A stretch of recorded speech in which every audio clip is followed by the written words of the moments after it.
Hello, welcome to today's video. Today we bring to you LINKBOX 800. Stay tuned to find out more about this amazing shipping container house design.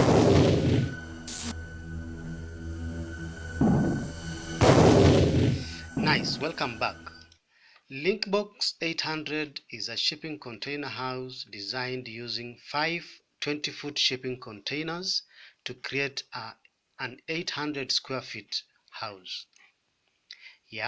This video will bring to you a complete presentation of dimension drawings, a cost estimate checklist, 3D floor plans, and full color pictures you can use for your own shipping container house project.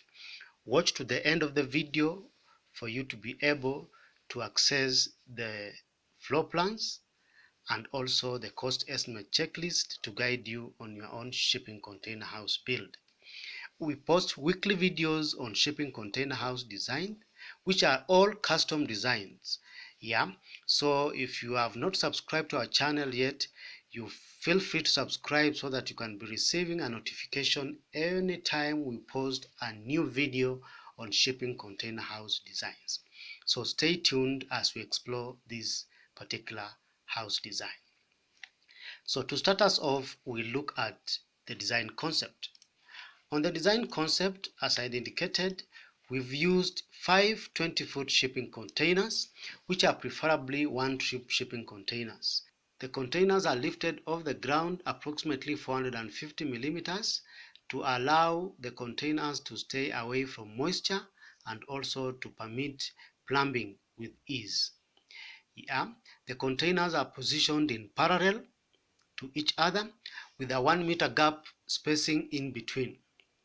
This will increase the space by approximately 200 plus square feet. So we've managed to introduce a curved scallion roof to cover the shipping containers, which give it a very interesting look, and in fact you can't tell it's a shipping container house by the virtue of what we've done with the trick of the roof. So we've filled the gaps in between the shipping containers so that we can accommodate the additional space as indicated. We have nice exposed rafters on the roof, which also help to accentuate the character of this particular house. So next we look at the design brief.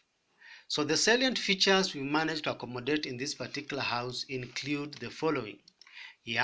We have a carport when you get into the house.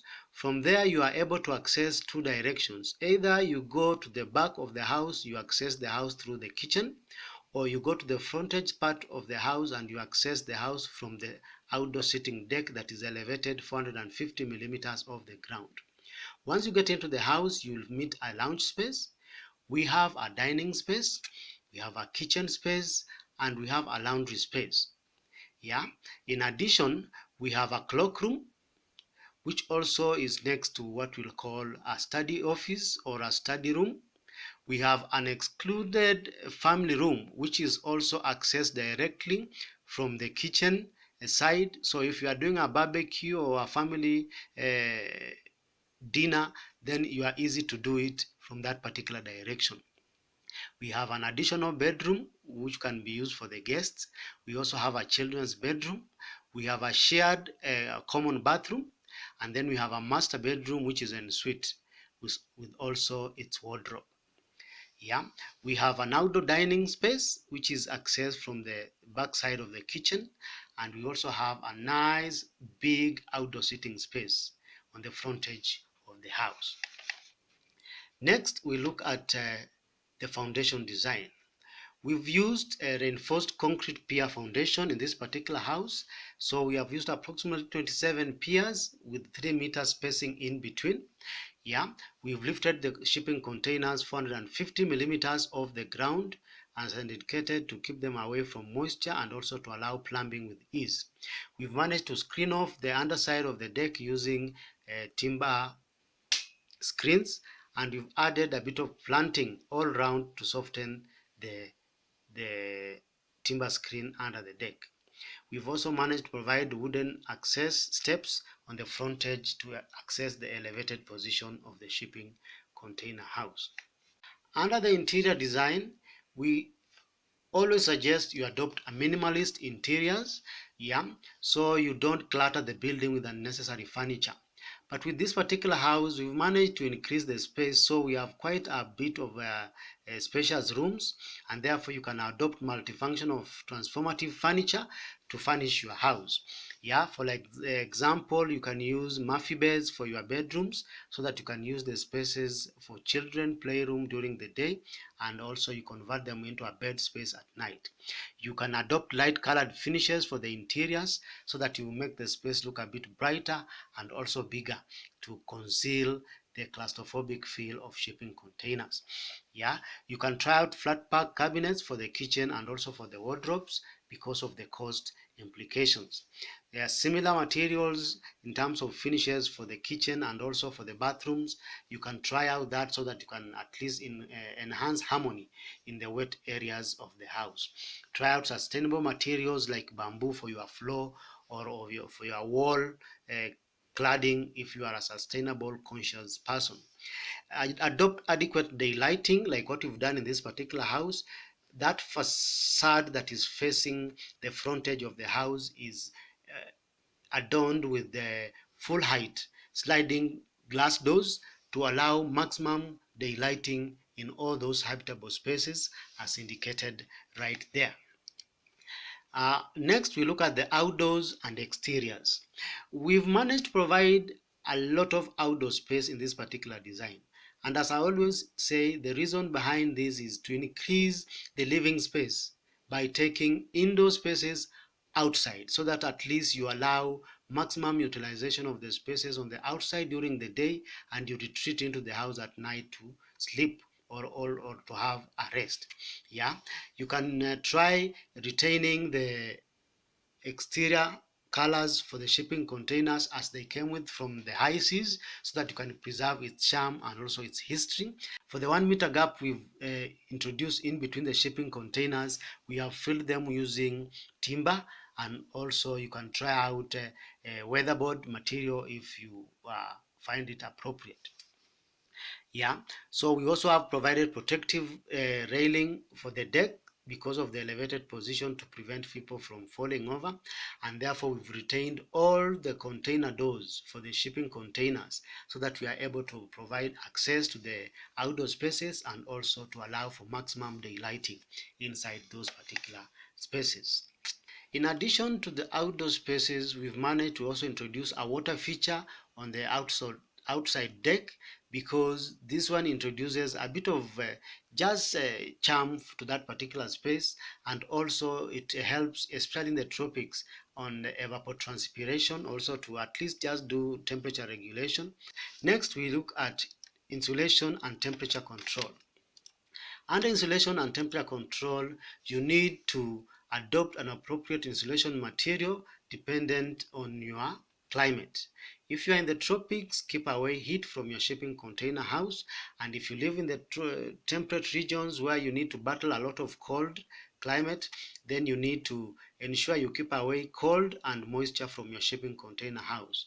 Mold would easily form in that particular instance, and therefore you need to also prevent condensation by adopting an appropriate insulation material that has got a good moisture barrier. In this particular instance, we would suggest you use spray foam insulation. We've also managed to introduce a corrugated steel roofing, which we've carved it out nicely to introduce character to this particular house. This particular roofing is to at least protect the shipping containers from direct solar radiation and also to help in the regulation of temperature. We've also used light colored finishes on the outside, especially for our shipping containers, to also help in reflecting excess heat, especially for the tropical climate. We've also managed to introduce a water pond or a water feature on the deck area to help in the regulation of temperature, and this is more important in areas where you have tropical climate and the process of evapotranspiration. We've also provided adequate fenestrations for cross ventilation and also for natural daylighting for all the rooms. And we've also introduced a timber screen to the back side of the house to at least screen off the garage part or the carport area, and also the kitchen yard and the outdoor family dining space for enhanced privacy. We provided you with all the drawings that you require for this particular house. They are all dimensioned and they come in full color or in grayscale. We've also given you elevations for all the size of this particular house. Therefore, you are able to at least adopt or adapt what you like in this particular design and use it in your own shipping container house project. Yeah. Next, we have what I would call cost estimate checklist. This is a list, an itemized list of all the things we've used in this particular shipping container house. The list might not be as exhaustive as we would expect it, or we might have over provided. So remove what you feel is excess and add what you feel has been omitted, so that you can have a complete checklist for your own shipping container house project. So, having gone through this particular house, what do you feel about this particular design? For us, we find it a modern house and is a house anyone can build because it has a lot of space and it can accommodate medium-sized families, especially if you're planning to at least put up a new house using shipping containers. If you have any questions, feel free to ask by posting in the comments below. If you need further inspiration, feel free to check out our YouTube channel. We have so many shipping container house designs ranging in size and also complexity that you can easily adopt or even use for your own shipping container house project. If you like the video, give it a thumbs up and feel free to share it on social media, on Facebook and on Twitter. Remember to subscribe to our channel if you haven't subscribed, so that when we post our weekly videos, you get a notification directly inside your inbox. Yeah, you can download all the floor plans from our website for whichever project you like, and also feel free to send us an email if you have any queries that you need addressed. If you want to buy blueprints or you need further consultation, feel free to also contact us on our website or on our Facebook page. Follow us on Twitter so that you can also be updated every time we post a new video. Thank you for your time and see you in the next video.